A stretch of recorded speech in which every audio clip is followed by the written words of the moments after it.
우리 또 좌우로 인사들 나누시겠습니다. 주님 안에서 사랑합니다.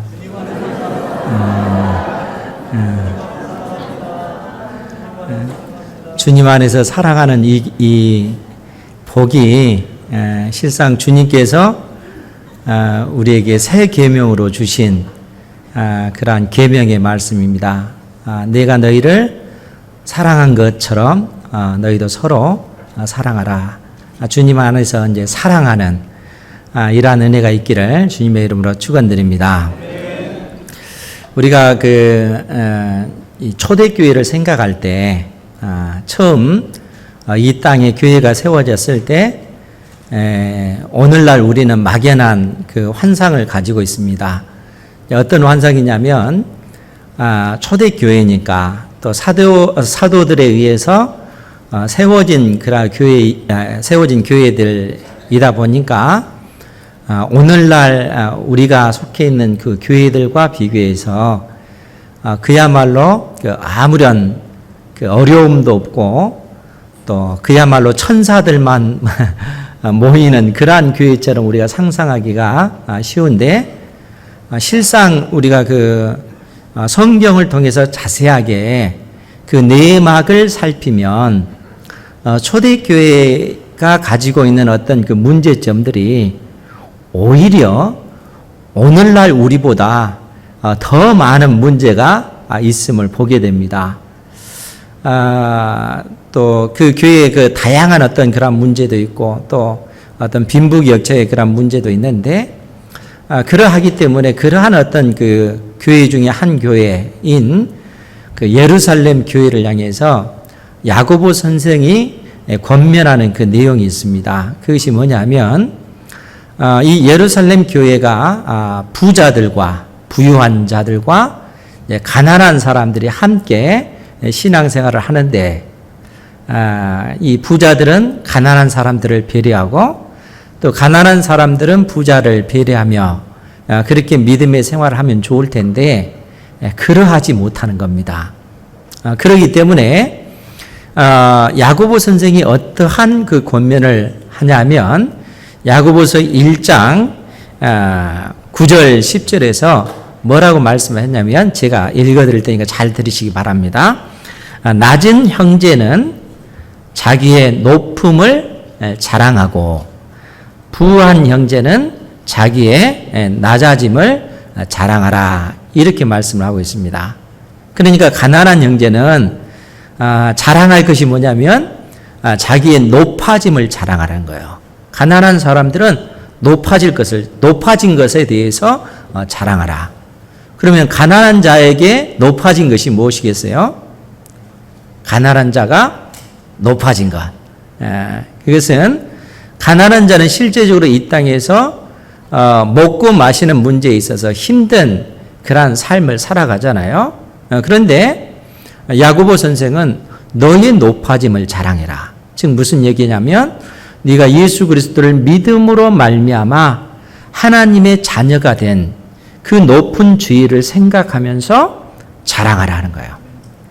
위축되지 말고 절망하지 말고 낙심하지 말고 내가 하나님의 자녀가 된 존귀한 하나님의 그 자녀가 된 것을 자랑해라 이렇게 이야기를 합니다. 그리고 부자들에게는 무엇을 자랑할 것을 말씀하냐면 부한 자들은 너희의 낮아짐을 자랑하라 이렇게 얘기해요.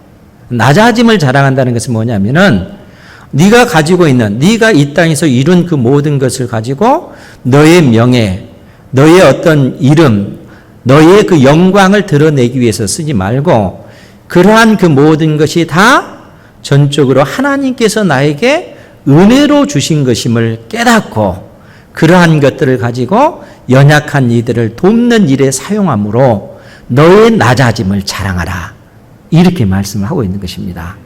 이러한 삶을 사는 여러분들 되시기 바랍니다. 하나님께서 우리에게 모든 것을 주셨음을 알고 그 은혜에 감사하면서 우리 주변에 있는 연약한 형제들을 돕는데 그러한 것들을 사용할 때 하나님께서는 그러한 우리를 기뻐 받으신다는 겁니다. 야고보 선생은 이러한 권면을 하고 나서 왜 그렇게 해야 되는가 하는 그 이유를 뭐라고 말씀하냐면, 이는 그가 풀의 꽃과 같이 지나가기 때문에 그렇다라고 이야기를 합니다. 그러면서 해가 돋고 뜨거운 바람이 불어 풀을 말리면 꽃이 떨어져 그 모양의 아름다움이 없어지나니 부한 자도 그 행하는 일에, 즉 이 땅에서 성취했던 그 모든 일이 이와 같이 쇠잔하리라, 이렇게 말씀을 하고 있다는 거예요. 그러니까 야고보 선생은 우리의 어떤 그 인생을 길게 보는 것이 아니라, 여러분들의 인생, 우리가 100년을 산다고 쳐도 그 100년의 그 인생을 잠시 잠깐의 그 인생으로 얘기하는 거예요. 그러니까 우리의 인생은 잠시 잠깐 존재하는 것이요, 마치 풀과 같은 존재요. 우리가 이 땅에서 누리는 부귀영화라고 하는 것은 풀의 꽃에 지나지 않는다는 거예요. 그러니까 여러분, 그 역사를 생각해 보면은 우리가 그 말에 동의할 수밖에 없잖아요. 무수한 어떤 그 시간 속에서 우리가 사는 그 세계는 잠시 잠깐이라는 거예요. 우리 인생 가운데서 여러분들이 성취했던 그 부와 명예라고 하는 것은 잠시 잠깐 있는 것에 지나지 않는다는 거예요. 마치 풀의 꽃과 같다는 거예요. 그런데 풀의 그 꽃은 영원히 존재합니까? 그렇지 않아요. 이 풀의 꽃이라고 하는 것은 해가 돋고 뜨거운 바람이 불어서 그 꽃을 말리우면, 그 꽃을 말리울 때가 있다는 거예요. 그러니까 하나님께서 그 꽃의 수명이라고 하는 것이 영원한 것이 아니라 잠시 잠깐 한순간 피고 마는 그 영광이라는 거예요. 그것이 우리 인생이라고 하는 것입니다. 그것이 우리가 이 땅에서 살아갈 때 누리는 부귀영화라고 하는 거예요. 그런데 이러한 그 모든 것은 한순간에 지나지 않고 때가 되면 다 시들고 마는 거라는 거예요. 이러한 것이 우리 인생에게 영원한 가치를 부여하지 않는다는 겁니다. 여러분, 그러기 때문에 우리가 어떻게 살아야 될 것인가 진짜 고민을 해야 돼요. 정말 우리 인생에게 영원한 가치를 부여하지 아니하는 이러한 어떤 이 세상의 명예라든가 또 권력이라든가 이러한 돈을 추구하는 그러한 인생은 나중에는 어떻게 되겠어요? 그야말로 허무할 수밖에 없죠.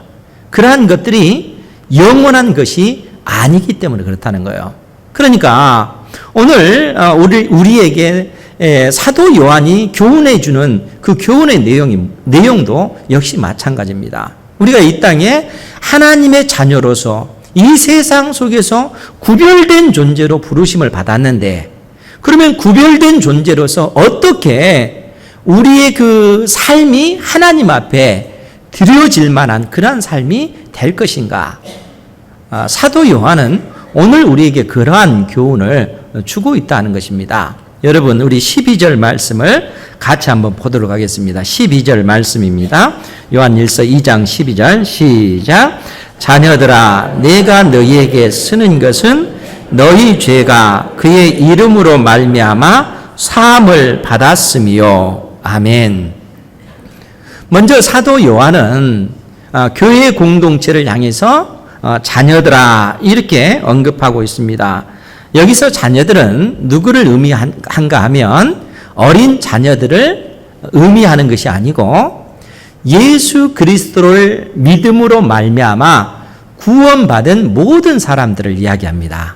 그러니까 예수 그리스도를 믿은 사람이 어린아이가 됐든 우리 청소년이 됐든 청년이 되었든 또 장년이 되었든 노년층이 되었든 누구든지 예수 그리스도를 믿은 사람들을 향해서 오늘 사도 요한은 자녀들아 이렇게 이야기를 하고 있습니다. 왜냐하면 예수 그리스도를 믿음으로 말미암아 새롭게 하나님의 자녀가 되었기 때문에 그렇다는 거죠. 그러니까 그 자녀들을 향해서, 오늘 우리들을 향해서, 이 땅에 있는 모든 성도들을 향해서 자녀들아 내가 너희에게 쓰는 것은 너희 죄가 그의 이름으로 말미암아 사함을 받았음이요.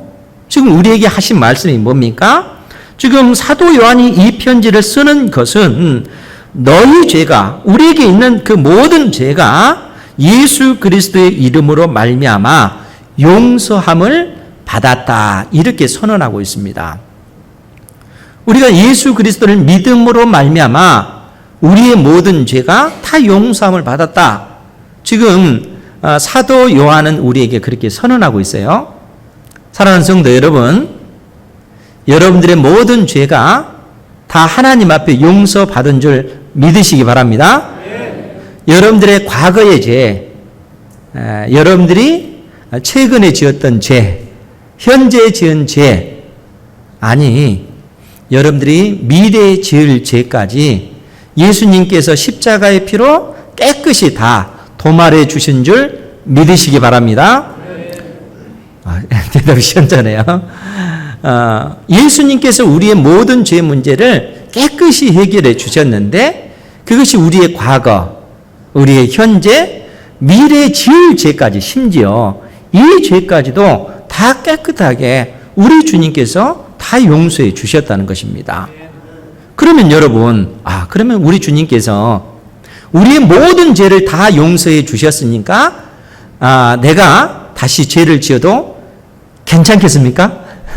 그러면 안 되죠. 하나님은 빛이시다 라고 말씀하셨고 우리로 하여금 너희들은 빛의 자녀다 라고 성경이 선언하고 있습니다. 그러면 우리가 빛의 자녀이면 이제는 우리는 빛 가운데서 사는 삶, 어둠이 있는 삶이 아니라 빛 가운데서 사는 삶이 되어야 한다는 거예요. 그러니까 사도 요한은 우리에게 강력하게 그것을 요구하고 계세요. 우리가 빛의 자녀이 있기 때문에 너희들은 빛 가운데서 사는 삶이 되어야 한다라고 요청하고 있다는 거예요. 그러면 여러분, 우리가 빛 가운데 살기 때문에 다시는 죄를 짓지 않을까요? 그렇지 않잖아요. 문제는 우리가 늘상 이 땅에서 죄를 짓는 그러한 삶을 살아간다는 데 문제가 있습니다. 오늘 새벽에 나와서 하나님 내가 범죄했습니다. 나의 모든 죄를 주님께서 십자가의 피로 다 용서해 주신 줄 믿습니다. 내가 구체적으로 이러한 죄를 지었습니다. 주님, 나를 용서해 주십시오. 우리가 하나님 앞에 기도하면 그 죄를 용서해 주세요. 그러니까 우리가 빛 가운데 산다라고 하는 것이 어떤 의미냐면 다시는 내가 죄를 짓지 않는다.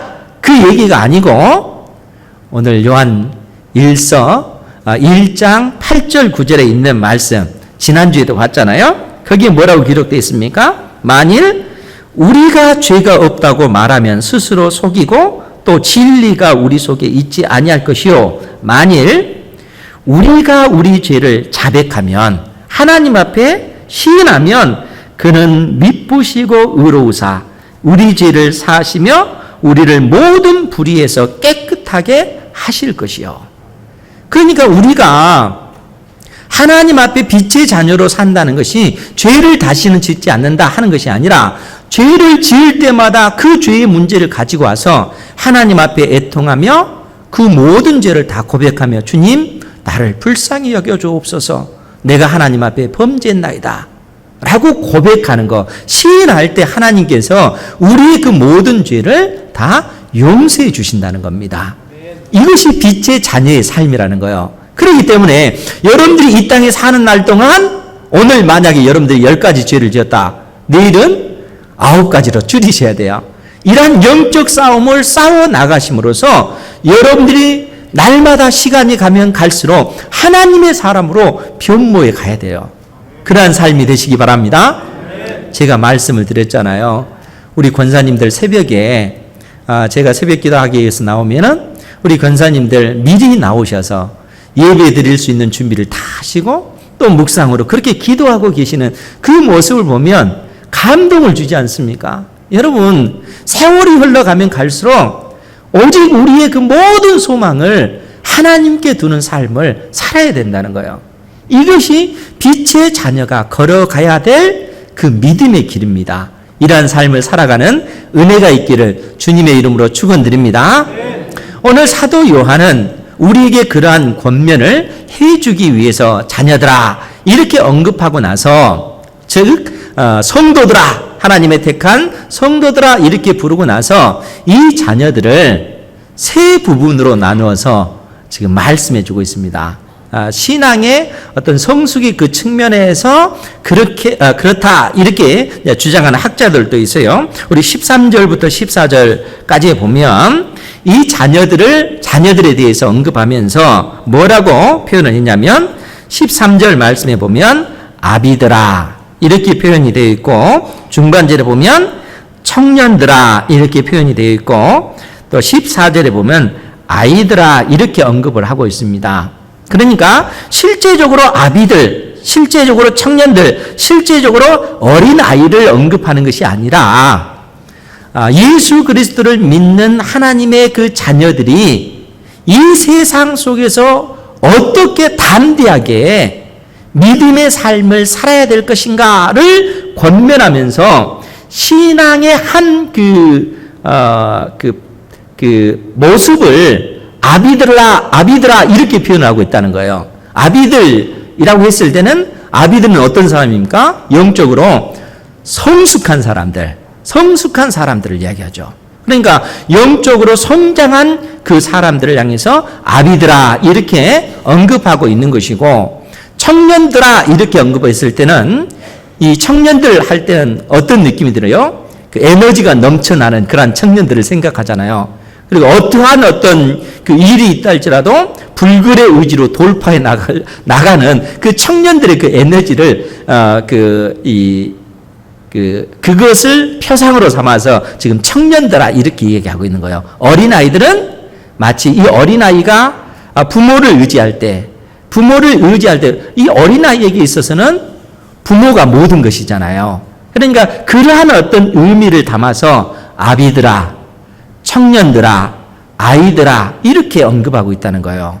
그러면 아비들을 향해서는 뭐라고 말씀을 하냐면 13절 말씀에 보면 아비들아 내가 너희에게 쓰는 것은 너희가 태초부터 계신 일을 알았으며 아비들에 관해서는 너희가 태초부터 계신 일을 알았다 이렇게 표현하고 있습니다. 14절 중반절에도 아비들아 내가 너희에게 쓴 것은 너희가 태초부터 계신 일을 알았으며 이렇게 언급하고 있다는 거예요. 그럼 태초부터 계신 이가 누구시겠습니까?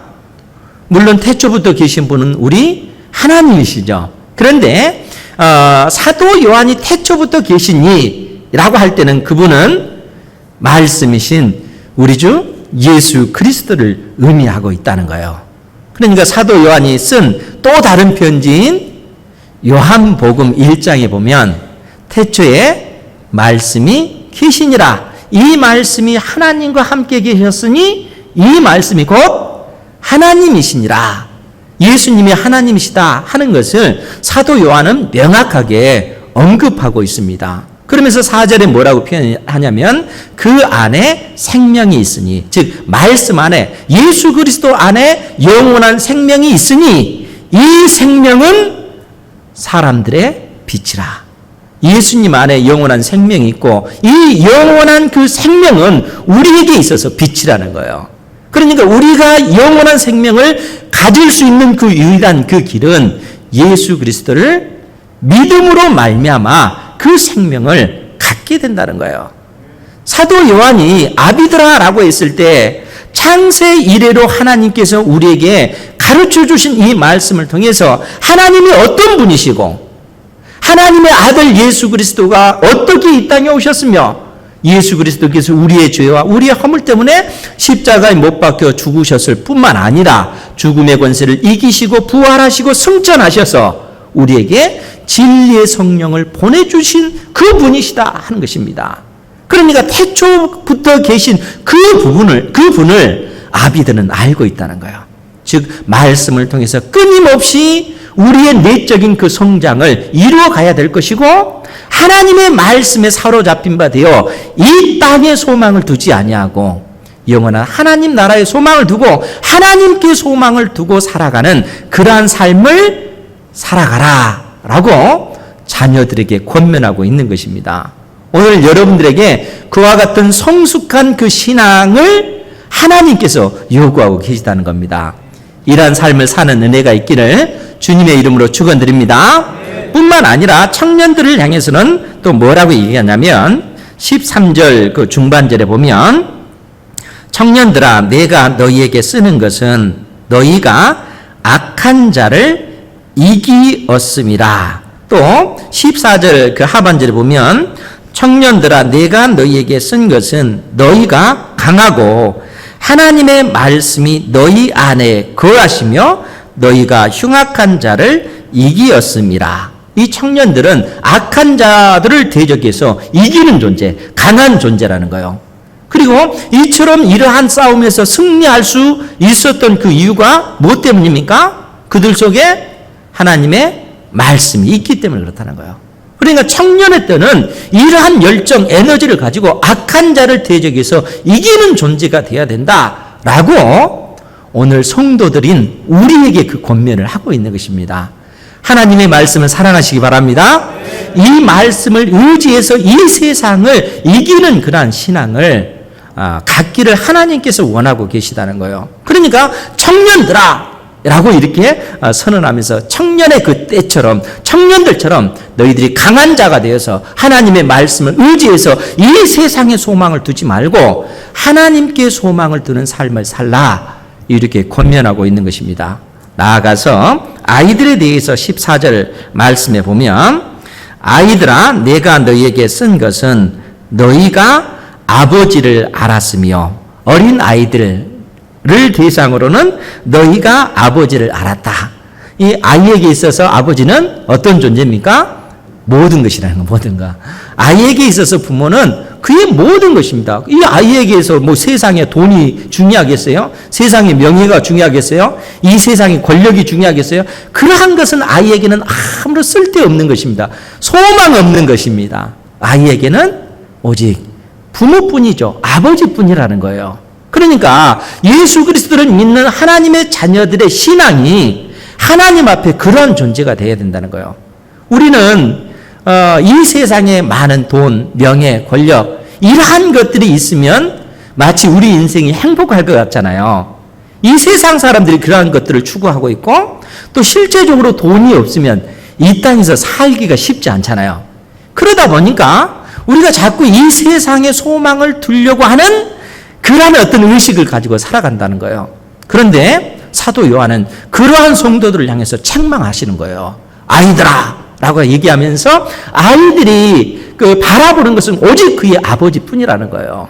그러니까 우리의 그 신앙이 하나님 앞에 우리의 그 믿음이 우리가 성도로 부르심을 받았다면 하나님 한 분만이 우리의 모든 것 되신다 하는 그러한 믿음의 삶을 살아야 된다라고 권면하고 있는 것입니다. 이러한 삶을 사는 은혜가 있기를 주님의 이름으로 축원드립니다. 우리가 그런 삶을 살아야 돼요. 사도 요한이 교회 공동체를 향해서 그때 당시 교회뿐만 아니라 오늘날 우리에게도 동일하게 이 말씀을 주시는 것입니다. 그러면서 어떤 말씀을 주시냐면 우리 15절 말씀입니다. 15절 말씀 같이 한번 볼게요. 15절 말씀 시작. 이 세상이나 세상에 있는 것들을 사랑하지 말라. 누구든지 세상을 사랑하면 아버지의 사랑이 그 안에 있지 아니하니. 아멘. 지금 사도 요한이 이 세상이나 세상에 있는 것들을 사랑하지 말라라고 얘기합니다. 세상이나 세상 안에 있는 모든 것, 그걸 사랑하지 말라. 그러면 세상 안에 있는 것들이 무엇일까요? 우리가 세상 속에 살고 있는데 왜 하나님께서는 세상 속에 살고 있는 우리로 하여금 세상을 사랑하지 말라 이렇게 말씀하시는가? 이런 의문이 들 수도 있잖아요. 그런데 여기서 세상은 하나님을 대적한 세상을 이야기하는 겁니다. 그러니까 하나님께 소망을 두지 아니하고 이 땅에 소망을 두는 그 모든 것들을 얘기해요. 그래서 세상과 그 세상 안에 있는 모든 것들을 사랑하지 말라라고 얘기합니다. 그리고 이 세상 안에 있는 모든 것을 16절에는 뭐라고 표현하고 있냐면 이는 세상에 있는 모든 것이, 즉 이 세상 속에 있는 모든 것이 육신의 정욕과 안목의 정욕과 이생의 자랑이니 다 아버지께로부터 온 것이 아니요 세상으로부터 온 것이라. 그러니까 이 세상에 속한 것이라고 하는 것은 하나님께 소망을 둔 것이 아니고 땅에 소망을 두는 것이라는 거예요. 하나님께로부터 온 것이 아니라 이 땅으로부터 온 것을 의미하는 거라는 거예요. 그러면 이 땅에 온 것, 즉 육신의 정욕, 안목의 정욕, 이생의 자랑, 이것이 무엇입니까? 육신의 정욕이라고 하는 것은 육신의 욕망을 얘기하는 거예요. 우리 육체의 욕망, 즉 우리 육신의 그 즐거움을 위해서 추구하는 모든 그러한 욕망을 얘기합니다. 마치 이 땅에 모든 그 소망이 있는 것처럼 여기며 이 세상의 즐거움을 추구하는 그 삶 자체를 육신의 욕망이다, 이렇게 표현하고 있다는 거예요. 그러니까 이것은 철저하게 이 땅에 소망을 두는 사람들이 추구하는 삶의 방식입니다. 이 안목의 정욕이라고 하는 것은 눈으로 보는 그 욕망이에요. 여러분들 눈으로 봤을 때 그 욕심 나는 것들이 뭐가 있습니까? 우리 그 여성들은 핸드백 그렇다고 해요. 자꾸 어떤 얘기들을 들어보면 어떤 부부가 부부 싸움을 했는데 남편이 핸드백을 사줬더니 풀리더라. 이제 웃자고 하는 소리입니다. 안목의 정욕이라고 하는 것은 눈으로 봄으로써 생겨나는 욕망입니다. 그러니까 이러한 그 모든 것도 실상은 하나님께 소망을 두지 아니하고 땅에 소망을 두고 살아갔을 때 솟아올라오는, 우리 속에서 솟아올라오는 그러한 죄악된 그 욕망이라는 거예요. 그러니까 사람들은 이 땅에 살아가면서 추구하는 어떤 삶의 방식이 조금 더 좋은 집, 좀 더 좋은 차, 이제 이러한 것들을 추구하면서 그렇게 살지 않습니까? 그 사람의 어떤 그 타락한 이 욕망을 그 소비의 그 패턴을 통해서 분석한 그런 글이 있었는데, 사람들이 어느 때 소비를 하는가라고 했을 때 크게 그 세 가지 측면에서 사람들이 소비를 한다고 해요. 제일 먼저는 이 필요에 의해서 소비를 한다고요. 필요에 의해서. 사실 우리가 필요에 의해서 많은 소비를 하잖아요.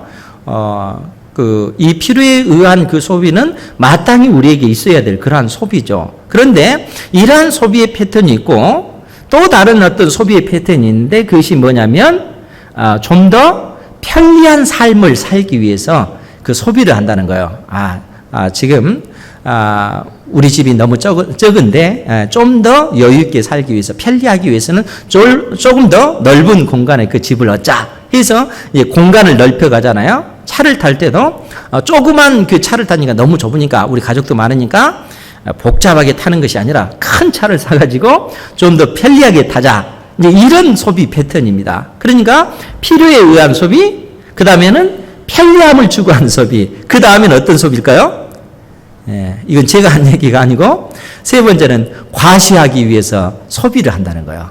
그러니까 자기 자신을, 자기의 영광을 드러내기 위한 그 소비를 한다는 거예요. 그러니까 이것이 이 땅에서 살아가는 사람들의 소비 패턴이라는 거예요. 결국 우리의 어떤 그 죄악된 욕망은 내가 다른 사람들보다 더 잘났다, 내가 능력이 있고 힘이 있어서 이 모든 것들을 이뤘다 하는 것을 과시하기 위해서, 자기 자신을 드러내기 위해서 그러한 소비를 한다는 거예요. 즉 이생의 자랑을 하는 것이죠. 그러니까 이러한 모든 그 욕망은 다 땅에 속한 거라는 거예요. 이 땅에 속한 것이라는 겁니다. 이 땅이 그러한 것들을 우리에게 주는 거라는 거예요. 이러한 어떤 욕망은 하나님께서 우리에게 주신 것이 아니라 철저하게 땅에 속한 것이다 라고 사도 요한은 우리에게 언급하고 있습니다.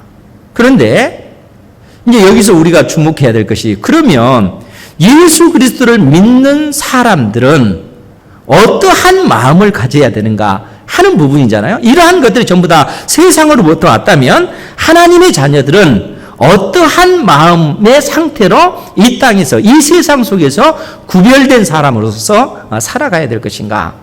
오늘 15절 말씀을 후반절에 보면, 누구든지 세상을 사랑하면 아버지의 사랑이 그 안에 있지 아니하다, 이렇게 언급하고 있다는 거예요.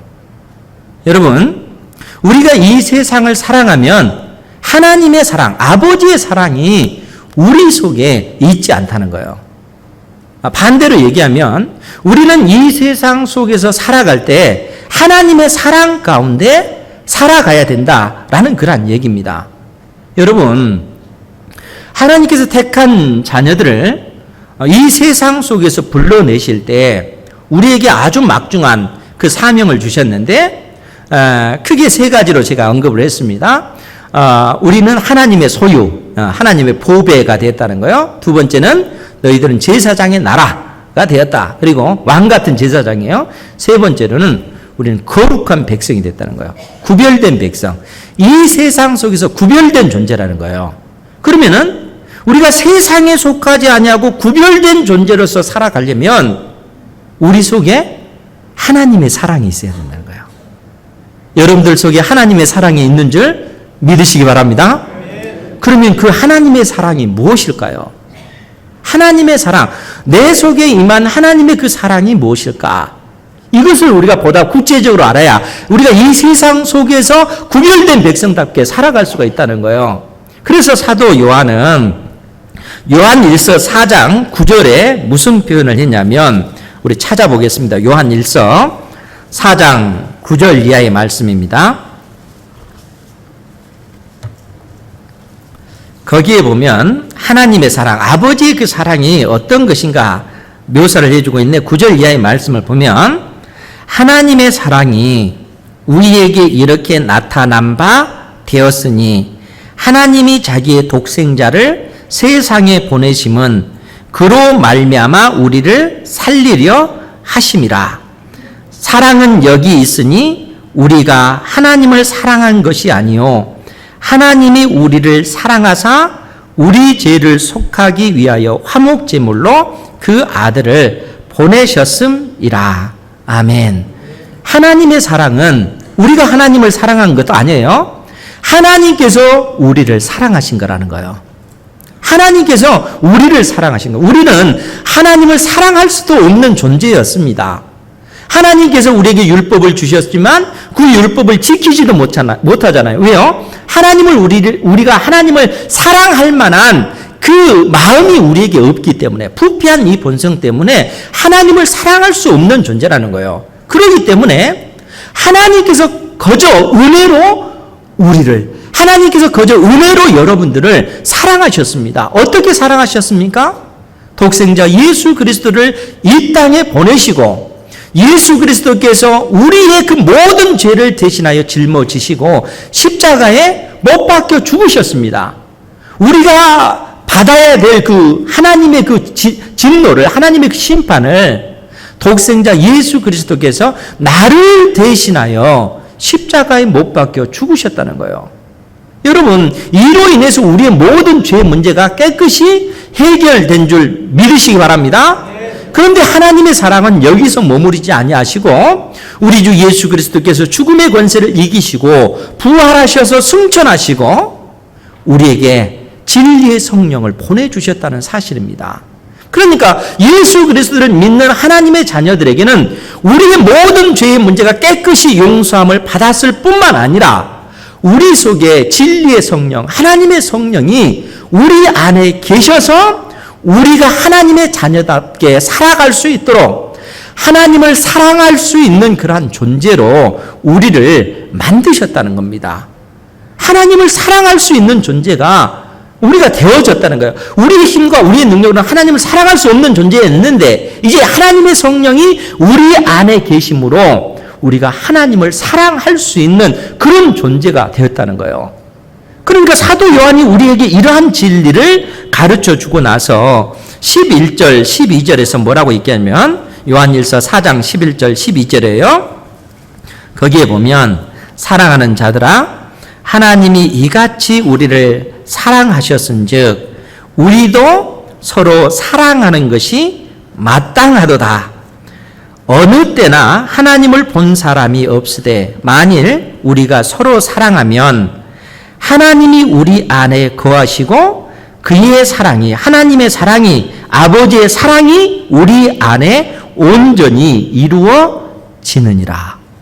하나님의 사랑이 어떻게 우리 속에 거한다고요? 여러분, 하나님의 사랑이 우리 안에 머무는 것은 우리가 단순히 하나님을 사랑하는 이 차원에서 끝나는 것이 아닙니다.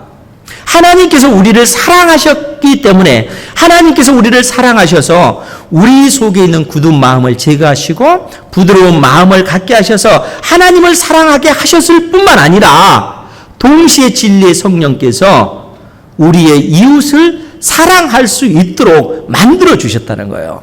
그러니까 율법의 그 강령이 뭐라고요? 하나님 사랑, 이웃 사랑이라고 했잖아요. 하나님을 사랑하는 사람, 보이지 않는 하나님을 내가 사랑합니다. 이 사랑을 우리가 어떻게 알아요? 이웃을 사랑하는 것을 통해서 우리가 알 수 있다는 거예요. 그러니까 하나님의 사랑이 어떻게 우리 속에 있는지 우리는 알 수 있냐 하면 그 사랑은 이웃을 사랑하는 것을 통해서 하나님의 사랑이 있음을 알 수가 있다는 거예요. 즉 그 말은 우리가 어떻게 이 세상 속에서 살아가면서 구별된 백성답게 살아갈 수 있는가? 그것은 하나님의 사랑이 있는 사람은 구별된 백성답게 살아가는 삶의 방식을 따라서 살아가고 있다는 거예요. 그럼 여러분, 우리가 하나님을 사랑하는 것, 사랑하는 성도 여러분, 하나님을 사랑하십니까? 우리는 그렇게 아멘 이러고 고백할 수 있습니다. 하나님은 보이지 않잖아요. 하나님께서 너는 나를 사랑하려면 네 생명을 바쳐야 돼. 이렇게 얘기한다면 잠시 생각해 볼게요. 이렇게 얘기할 수 있잖아요. 그런데 보이지 않는 그 하나님에 대해서 하나님 내가 하나님을 사랑합니다. 이렇게 고백할 수 있어요. 그런데 하나님께서 뭐라고 얘기했냐면 네가 정말 나를 사랑한다면 그 사랑의 증거는 이웃을 내 몸과 같이 사랑하는 것이다. 이렇게 말씀하신다는 거예요. 그래서 사도 요한이 요한복음 3장 34절 말씀에 뭐라고 말씀했습니까? 지난주에도 여러분들이 들으셨을 텐데 새 계명을 너희에게 주노니 서로 사랑하라. 내가 너희를 사랑한 것 같이. 주님께서 우리를 위해서 생명을 바쳐서 우리를 사랑하셨잖아요. 내가 너희를 사랑한 것 같이 너희도 서로 사랑하라. 우리가 서로 사랑할 때 하나님의 사랑이 우리 속에 있음을 알게 된다는 거예요. 하나님의 사랑이 있을 때만이 비로소 우리가 이 세상 속에서 구별된 백성답게 살아갈 수가 있다는 거예요. 그러면 여러분, 이게 사실 말이 서로 사랑하라 이거지 정말 여러분들 사랑할 수 있습니까? 여러분, 우리가 부모님은 사랑할 수가 있습니다. 우리가 자녀들을 사랑할 수 있습니다. 우리 옆집에 사는 사람 그래도 사랑할 수 있어요. 교회 성도들 사랑할 수가 있어요. 여러분들이 미워하는 원수 사랑할 수 있습니까? 이거는 어렵잖아요. 그런데 내 이웃을 내 몸과 같이 사랑하라 라고 하는 말 속에서는 너를 미워하는 원수까지도 사랑해야 된다 이렇게 말씀하신다는 거예요.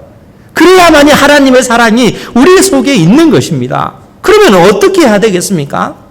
여러분, 이미 우리가 예전에 들었던 그 설교 말씀인데 누가복음 17장에 보면 우리 주님께서 용서에 관해서 형제를 사랑하라, 형제를 용서해 줘야 된다 라고 하는 어떤 그 말씀을 해주면서 어떤 말씀을 하셨냐면 형제가 죄를 범하면 경고하고 회개하면 용서해 줘라 이렇게 말씀을 하십니다. 형제가 회개하면 너는 용서해 줘야 된다. 형제가 죄를 범하면 그 잘못한 거에 대해서 너는 지적해줘라. 그래서 그 죄 가운데 형제가 빠져 살지 않도록 경고해주고 그 형제가 용서를 구하면 언제든지 다 용서해줘라. 이렇게 말씀을 하십니다. 그러면서 주님께서 무슨 말씀을 하냐면 만일 하루에 7번 죄를 범하고 형제가 나에게 하루에 7번 죄를 범하고 7번 내가 형제에게 죄를 범했습니다. 용서해 주십시오. 7번 용서를 구하면 어떻게 하라고요? 7번 다 용서해라. 이렇게 얘기해요. 주님께서 용서를 이렇게 해라. 여러분, 이러한 용서가 가능하겠어요? 그래, 한 번은 내가 용서해 줄게. 그래, 2번까지 봐줄게. 그래, 목숨 걸고 내가 3번까지 용서해 줄게. 이렇게 한다 할지라도 7번, 하루에 7번. 그 말은 영원히 용서해 주라. 그 얘기거든요. 이런 용서가 가능하겠는가 하는 거예요. 이거는 우리의 어떤 그 부패한 속성상 불가능한 그런 일입니다. 그래서 사도들이 뭐라고 얘기해요? 주님, 우리에게 믿음을 더하소서. 그 얘기가 뭡니까? 불가능한 일입니다. 어떻게 이 불가능한 일을 하라고 우리에게 명령하십니까? 라고 얘기했을 때 주님께서 주인과 종의 비유를 들어서 말씀해 주십니다. 한 주인에게 종이 있다는 거예요. 이 종이 밭에서 온종일 일을 하고 또 양떼들 또 소떼들 이 짐승을 치고 저녁에 들어옵니다. 그럴 때 주인이 내 종이 너무 수고했으니까 내가 밥을 차려줘야지. 밥을 딱 차려주고 종님 어서 오셔서 오늘 수고하셨습니다. 오셔서 식사하십시오. 이럴 주인이 있겠는가 하는 거예요. 그런 주인은 없습니다. 이때 당시는 종은 주인이 마음대로 그 종의 생명을 취할 수도 있는 그러한 시대입니다. 일을 할 때 주인이 종에게 그렇게 얘기하겠어요? 그렇게 하지 않는다는 거예요. 온종일 일을 했다 할지라도 그 종이 집에 오면 얼마나 배고프겠어요. 그런데 주인은 뭐라고 해요? 너는 속히 들어가서 밥을 지어서 내가 밥을 먹을 수 있도록 해라. 주인은 온종일 집안에서 놀면서 그 명령을 내리죠. 그러면 종은 어떻게 해요? 허겁지겁 손을 씻고 그 밥을 준비해가지고 밥을 탁 차려가지고 주인 앞에 탁 이렇게 차려준다는 거예요. 그때 주인은 내가 다 밥을 먹을 때까지 너는 수건 들고 나를 위해서 시중을 들라. 이렇게 얘기한다는 거예요. 이것이 이상한 것이 아니라 당연하다는 거예요. 왜요? 주인과 종이기 때문에. 주님께서 이 말을 왜 얘기하십니까? 이 일을 다 하고 나서 종이 이렇게 했다고 해서 종이 칭찬받을 일인가 하는 거예요. 그렇지 않다는 거예요. 종은 이 일을 다 하고 나서도 뭐라고 얘기합니까? 나는 무익한 종입니다. 마땅히 내가 할 일을 한 것뿐입니다. 이렇게 얘기할 뿐이라는 거예요. 주님께서 왜 이 말씀을 하셨냐면 주님께서는 하나님의 아들, 하나님의 아들로서 이 땅에 오셨다는 거예요. 만군의 하나님께서 택한 자녀들에게 말씀하시고 명령하셨다는 거예요. 그러면 하나님께서 택한 자녀들에게 명령을 하셨을 때 그 명령이 불가능한 명령이겠어요? 자녀인 우리가 온전히 그 말씀대로 이룰 수 없는 그러한 불가능한 그 명령을 하나님께서 우리에게 하셨을까요? 그렇지 않다는 거예요. 하나님께서 명령하신 대로 우리가 행하면 하나님께서 능력을 그 위에 부어주신다는 거예요. 무슨 얘기입니까?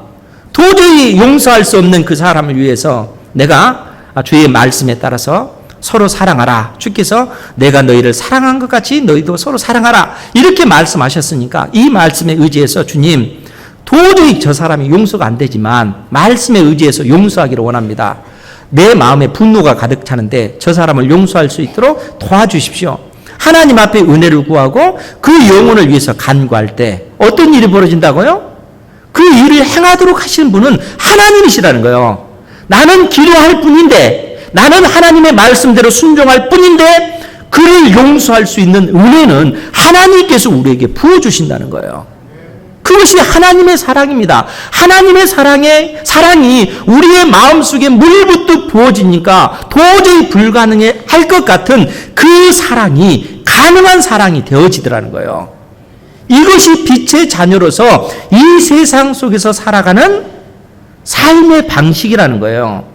하나님께서 우리를 이 세상 속에서 불러내실 때 너희들은 구별된 백성이다. 거룩한 백성이다. 이렇게 말씀하시고 거룩한 백성답게 살아갈 수 있는 힘과 능력을 우리에게 주지 않으셨겠어요? 줬다는 거예요. 우리는 주의 말씀에 따라서 순종해 행해 나가면 하나님의 능력이 자녀인 우리의 마음속에 부은 바 되어서 하나님의 뜻을 이루어갈 수 있는 그러한 삶을 살아갈 수 있도록 하나님께서 우리를 도와주신다는 겁니다. 이러한 믿음의 삶을 살아가는 은혜가 있기를 주님의 이름으로 축원드립니다. 그렇기 때문에 사도 요한이 오늘 본문의 말씀 15절 말씀에 이 세상이나 세상에 있는 것들을 사랑하지 말라. 누구든지 세상을 사랑하면 아버지의 사랑이 그 안에 있지 아니하다라고 얘기합니다. 아버지의 사랑, 하나님을 사랑하고 내 이웃을 사랑하고 하나님과 영적인 그 사귐이 이루어지고 성도들 간의 교통이 이루어지는 하늘이 주는 그 영적인 그 즐거움, 그 기쁨을 이 세상의 소망을 두고 살아가는 인생에게는 그 기쁨을 누릴 수가 없다는 겁니다. 오직 이러한 어떤 그 기쁨은 하나님의 자녀들만이 누릴 수 있는 그 기쁨이라는 겁니다. 이러한 삶을 사는 은혜가 있기를 주님의 이름으로 축원드립니다. 이 땅의 소망을 두는 사람들은 결국 이 세상에 있는 모든 것, 육신의 정욕, 안목의 정욕, 이 세상, 이생의 자랑이니 다 아버지께로부터 온 것이 아니요 세상으로부터 온 것이라. 이 세상이 주는 생각이라는 거예요. 그러니까 여러분, 하나님의 말씀을 통해서 여러분들의 생각을, 여러분들의 삶의 방향을 명확하게 정하셔야 됩니다. 우리가 이 땅에서 단 한 번 사는 인생이에요. 단 한 번 사는 인생, 의미 있고 하나님 앞에 가치 있는 그런 인생이 되어야 되지 않겠습니까? 그러면 하나님 앞에 의미 있고 가치 있는 인생, 뿌듯한 그런 인생, 그 인생은 어떤 인생이겠습니까? 이 땅에 소망을 두고 살아갈 때는 그 인생은 망한 인생이라는 거예요. 왜냐하면 세상이 주는 생각에 사로잡혀서 사는 삶이기 때문에 그렇다는 거예요. 그러한 삶은 우리의 영혼을 강하게 만들지 않습니다. 우리의 영혼을 행복하게 만들지 않습니다. 하나님께서 주신 생각만이 택한 자녀들을 의미 있는 인생으로 살아가도록 만든다는 거예요. 그래서 17절 말씀해 보십시오. 우리 같이 한번 볼까요? 요한일서 2장 17절 말씀입니다. 시작. 이 세상도 그 정욕도 지나가되 오직 하나님의 뜻을 행하는 자는 영원히 거하느니라. 아멘. 이 세상도 그 정욕도 우리의 일생도 다 지나가되 오직 하나님의 뜻을 행하는 자는 영원히 거하느니라. 하나님의 약속의 말씀을 붙잡고 하늘의 소망을 두고 사는 그 인생은 하나님 앞에 값진 인생이다. 이렇게 선언하고 있는 것입니다. 그러니까 여러분들이 이 땅에서 어떠한 삶의 방식을 따라서 살아가야 되겠습니까? 야고보 선생이 예루살렘 교회 성도들을 향해서 뭐라고 권면했어요? 가난한 자들, 낮은 형제는 자기의 높아짐을 자랑할 것이고 부한 형제는 자기의 낮아짐을 자랑해라. 내가 예수 그리스도를 믿음으로 말미암아 하나님의 자녀가 되었고 하나님의 성령이 내 안에 계심으로 인해서 그것을 자랑하라는 거예요. 진리의 성령 안에서 하나님께서 나에게 많은 물질의 복을 주시고 건강의 복을 주시고 이 세상에 권세도 주신다면 그러한 모든 것들을 다 사용해서 땅에 심는 것이 아니라 하나님의 나라를 위해서 그러한 것들을 다 사용하면 그것이 값진 인생입니다. 예수 믿는 사람들은 가난하게 살아가라, 이 얘기가 아니에요.